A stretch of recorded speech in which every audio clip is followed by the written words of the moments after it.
7.1 को देख लेते हैं। तो प्रश्नावली 7.1 का पहला प्रश्न है, मोहन अपनी मासिक आय का 75% खर्च करने के बाद 3,950 रुपये बचाता है, उसकी मासिक आय कितनी है? हमें क्या निकालना है? मोहन की मासिक आय। तो हम क्या करेंगे, मोहन की जो मासिक आय है उसको कुछ मान लेंगे। तो यहाँ पे लिखो माना मोहन की, ठीक है, मासिक आय क्या मान सकते हैं? x, ठीक है। तो मोहन की मासिक आय को हमने क्या मान लिया? x मान लिया, ठीक है। जो निकालना है हम उसको x मान लेते हैं। उसके बाद मोहन की मासिक आय का खर्च देखते हैं, ठीक है। तो मोहन की, यहाँ पे फिर से लिखो, मोहन की मासिक आय जो मोहन की मासिक आय है उसका खर्च कितना है? खर्च 75% है, ठीक है। मोहन की मासिक आय का खर्च कितना है? 75%। उसके बाद मोहन बचाता कितना है? तो मोहन की बचत, ठीक है। तो यहाँ पे लिख लो मोहन की बचत कितना है? 3,950 रुपये, ठीक है। मोहन बचाता है 3,950 रुपये। तो बचत, ठीक है, यहाँ पे मैं बचत लिख रहा हूँ। तो आपको पता होगा कि प्रतिशत कितना होता है? 100, ठीक है, 100 का होता है। तो ये 100। अब इस 100% में वो खर्चा कितना कर रहा है? देखो खर्च कितना कर रहा है? मोहन की मासिक आय का खर्च कितना प्रतिशत? 75। तो इसमें घटा दो 75% को। तो बचत कितना निकल गया अब आपका? ठीक है, ये दोनों प्रतिशत है। तो बचत कितना निकल गया? 25%। घटेगा तो इसमें 25 बचेगा। तो 25% बचत है। तो जो ये 25% है वो 3,950 के बराबर है, ठीक है। समझ में आ रहा है? 25% के बराबर करें, 25 ये प्रतिशत में है, लेकिन रुपया में जो अगर 25% को अगर रुपया में बांटे तो वो 3,950 रुपये के बराबर है। तो आप ऐसा लिख सकते हो 25% बराबर 3,950, ठीक है। अभी मैं समझाता हूँ ये कैसे हुआ, ठीक है। तो ये 25% है, इसके बराबर 3,950 रुपये। अब मोहन की जो मासिक आय है, ठीक है, तो मासिक आय, तो यहाँ पे इसके साथ प्रतिशत के साथ ही हमेशा गुणा किया जाता है, किसी चीज़ को निकाला जाता है उसको। तो क्या निकाल रहे हैं हमें? मोहन की मासिक आय। तो हम यहाँ पे लिखेंगे मासिक आय, ठीक है, मासिक आय किसका है? मोहन का। तो मोहन का बार बार तो जिक्र करने की जरूरत नहीं, क्योंकि आपकी बुक में सिर्फ एक ही व्यक्ति का नाम दिया, मोहन। तो मोहन का ही है, तो मासिक आय किसका होगा? मोहन का ही होगा। तो मासिक आय गुणित 25% के बराबर कौन हो गया? ये पूरा, ठीक है, ये मान। तो मोहन जो मासिक आय, ठीक है, तो ये मासिक आय की जगह में कितना रखेंगे? देखो मासिक आय का मान कितना है? x। तो यहाँ पे रख देते हैं x, और ये 25 हो गया। और इस प्रतिशत की जगह में हमें क्या लिखते हैं? नीचे में 100, बटा लगा के नीचे में 100, ठीक है। प्रतिशत हट गया अपन का। अब यहाँ पे आ गया, ये रहा 3,950, ठीक है। बाकी वही राशि है। अब बाकी को यहाँ देखते हैं। अब यहाँ पे देखो, यहाँ पे थोड़ा सा ध्यान दो, ये 25 से कम 25 चौक कट गया, कितना बचा? x गुणित 1/4 बराबर 3,950, यही बचा। आगे हल करते हैं। तो ये x यही रहने दो, और ये जो 4 है वो यहाँ पर चला जाएगा तिर्या गुणा के रूप में हो के। तो गुणा के रूप में जाएगा, मतलब उस पर जाके क्या होगा? गुणा ही होगा। तिर्या गुणा मतलब गुणा, नीचे से ऊपर मान चला गया, ऐसा ही होता है ना। तो ये तिर्या गुणा होकर नीचे से ऊपर चला गया, तो इसके साथ गुणा हो गया। फिर x बराबर, यहाँ पे गुणा कर दो, 4 शून्य 16, 4 पंचे 20 का 0, 2 हासिल, 9 छू 36, 2 38 का 8, फिर 3 हासिल, 4 तिया 12 और 3 15। तो x बराबर कितना प्राप्त है? 15,800 रुपये, ठीक है। 15,800 रुपया जो है मोहन की मासिक आय। तो यहाँ पे लिखो अतः, ठीक है, मोहन की मासिक आय कितना है? 15,800 रुपये है, ठीक है, 15,800 रुपये है। तो मोहन की मासिक आय 15,800 रुपये है। यही हमें इस प्रश्न में ज्ञात करने के लिए कहा गया था, ठीक है। आपको समझ में आया होगा, बस इतना ही आपको करना है, ठीक है। आगे देखते हैं दूसरे प्रश्नों को। प्रश्न क्रमांक 2 है, कक्षा 10वीं में 60% लड़कियां हैं और उनकी संख्या 18 है, तो कक्षा में लड़के व लड़कियों की संख्या में अनुपात क्या होगा? कक्षा में कुल कितने छात्र एवं छात्राएं हैं? हमें छात्रों और छात्राओं की संख्या भी बताना है, और प्लस हमें क्या बताना है? हमें उनके अनुपात भी बताना है, मतलब छात्र और छात्राओं की अनुपात। छात्र मतलब लड़के और छात्राएं मतलब लड़कियां, मतलब लड़के व लड़कियों का अनुपात भी हमें बताना है। तो आप यहाँ पे थोड़ा सा ध्यान दो कि आपके प्रश्न में लड़कियों का, ठीक है, प्रतिशत में दिया है और संख्या में दिया है। क्या लड़कों की किसी मान को दिया है? नहीं दिया है। तो हमें क्या निकालना है? लड़कों का भी, ठीक है, संख्या निकालना पड़ेगा हमें जब किसी अनुपात में निकालना हो तो, ठीक है। जब भी किसी का अनुपात निकालना होता है तो हमें दोनों का मान चाहिए। तो यहाँ पे हम क्या करेंगे, चलो यहाँ पे देख लेते हैं हम इसको। यहाँ पे लिखो आप लड़कियों, ठीक है, का प्रतिशत, ठीक है, लड़कियों का प्रतिशत कितना है? लड़कियों का कितना है? 60, ठीक है। फिर लड़कियों की संख्या, लड़कियों की संख्या, लड़कियों की संख्या कितने है? 18, ठीक है, लड़कियों की संख्या है 18। तो हमें क्या निकालना है? लड़के और लड़कियों की संख्या निकालना है, दोनों के, ठीक है। तो यहाँ पे लिखो लड़के व लड़कियों की संख्या, क्या मान लेते हैं हम इसको? x। क्यों? क्योंकि हमें इसे ज्ञात करना है, लड़के और लड़कियों की संख्या को ज्ञात करना है, इसलिए हम इसको x मान लिए, ठीक है। अब आगे बढ़ते हैं। अब यहाँ पे ध्यान दो, जो लड़कियों की जो संख्या है ये 18, वो 60% के बराबर है। तो कैसे लिखोगे आप? पहले जैसे लिख सकते हैं, ऐसे 60% बराबर 18 लिख सकते हैं, 60% बराबर 18। अब यहाँ पे क्या हम ऐड करेंगे? हम यहाँ पे ऐड करेंगे लड़के व लड़कियों की संख्या। तो यहाँ पे ऐड करो लड़के व लड़कियों, ठीक है, लड़के व लड़कियों की संख्या को हम यहाँ पे ऐड कर दिए। किसके साथ? मैंने आपको इससे पहले वाले प्रश्न में भी बताया था कि कभी भी प्रतिशत के साथ कोई भी हो संख्या हो, प्रतिशत के साथ ही जिसको निकालना होता है उसको हम गुणा करते हैं।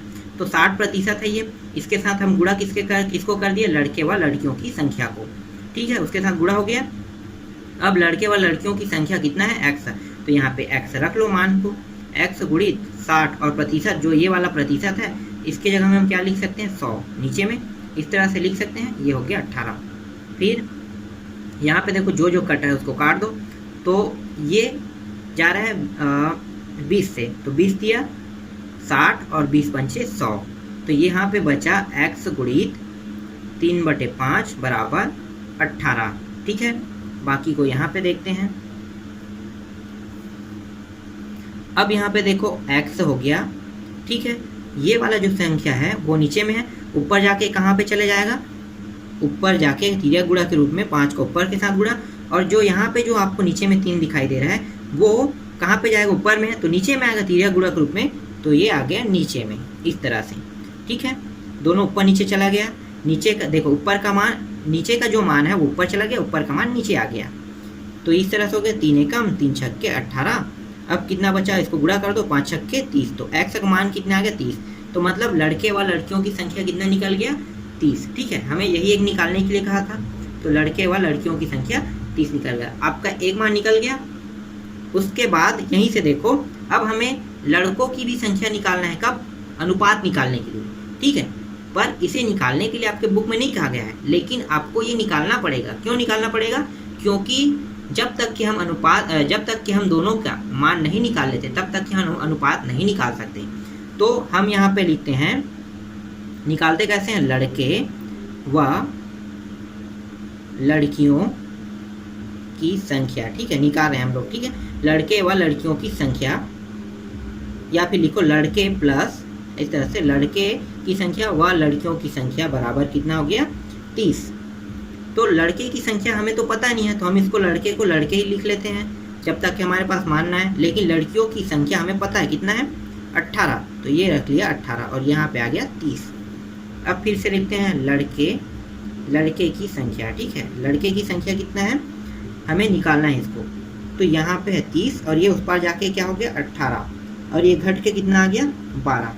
तो लड़के की संख्या कितना निकल गया? 12, ठीक है। इसको अनुपात निकालने के लिए हमें इसको निकालना पड़ता है, इसलिए देखो इसको हमने लड़के की संख्या को निकाल लिया। तो लड़के की संख्या कितना आया? 12, ठीक है। लड़के की संख्या निकल गया। अब हम सीधा लास्ट प्रश्न में आते हैं। अब हम सीधा प्रश्न में आते हैं। तो प्रश्न में क्या कहा गया? लड़के व लड़कियों की संख्या में अनुपात। तो यहाँ पे लिखो जो आपके बुक में कहा गया, लड़के व लड़कियों, ठीक है, लड़के व लड़कियों की संख्या में अनुपात, अनुपात हमें यही बताना है, लड़के और लड़कियों की संख्या में अनुपात। तो यहाँ पे देखो लड़के पहले हैं, उसके बाद लड़कियाँ हैं, तो लड़के का मान कितना है 12 और लड़की का 18।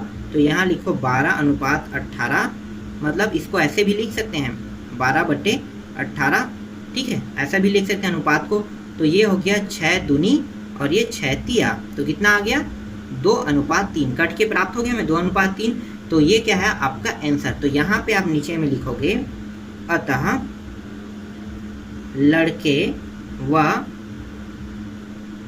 लड़कियों, ठीक है, लड़के व लड़कियों का अनुपात कितना है 2:3 है, ठीक है, इतना आपको लिखना होगा। लड़के व लड़कियों का अनुपात 2:3 है और ये आपका फाइनल आंसर, ठीक है।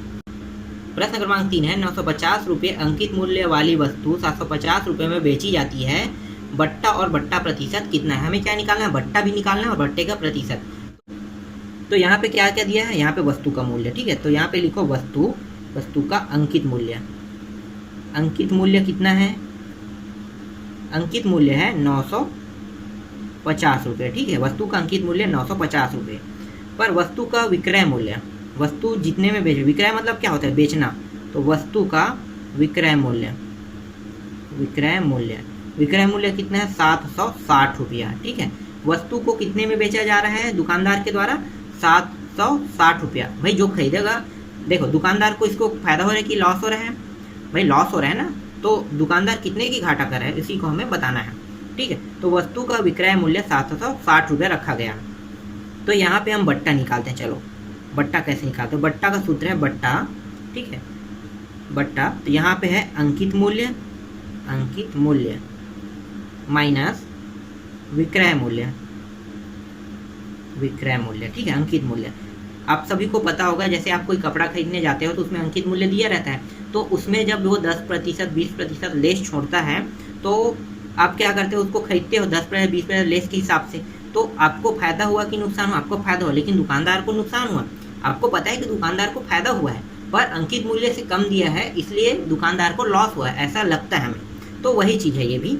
तो अंकित मूल्य कितना है 950 रुपया माइनस 760 रुपया। देखो अंकित मूल्य इतना था, इतने के बाद इतने में बेचा गया, तो यहाँ पे कितना आ गया, ये 0 9 190, ठीक है। तो बट्टा आ गया 190 रुपया, ठीक है। बट्टा कितना आ गया, हमें बट्टा निकालने के लिए कहा था, तो आपका एक आंसर निकल गया बट्टा।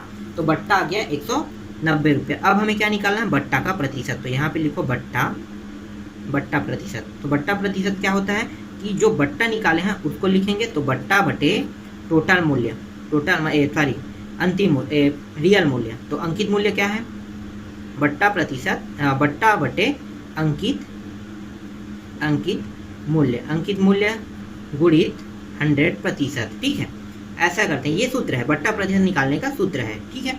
कहाँ से आया अगर आप पूछोगे तो ये कहीं से बाहर से नहीं आया है, ये सिर्फ क्या है कि ये सूत्र है, इस सूत्र में हमें मान रखना है। तो बट्टा प्रतिशत का सूत्र लगा रहे हैं, तो बट्टा प्रतिशत, बट्टा कितना है देखो 190, रख दो उसकी जगह में मान 190।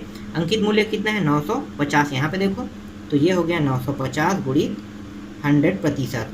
हल करते जाओ आप, तो यहाँ देखो 1 0 कट गया, फिर यहाँ पे देखो ये 5 20 और ये 5 19, ठीक है, 19 से कम 19, तो कितना बचा हमारे पास, देखो कुछ नहीं, 20 से कम 20 से कट जाएगा, और सॉरी 20 से कम 20 एक बार ही गुणा जाएगा, तो यहाँ पे बचा 20, तो ये हो गया बट्टा प्रतिशत। तो बट्टा प्रतिशत कितना है 20, तो ये क्या है आपका आंसर, ठीक है, समझ में आया। अब यहाँ पे लिखो अतः वस्तु पर बट्टा कितना आया है 190 रुपया, ठीक है, 190 रुपया। और वस्तु का प्रतिशत, ठीक है, वस्तु पर बट्टा प्रतिशत कितना आया 20, ठीक है, 20 होगा, ये आपका आंसर है, ठीक है। इस तरह से आपको बनाना है।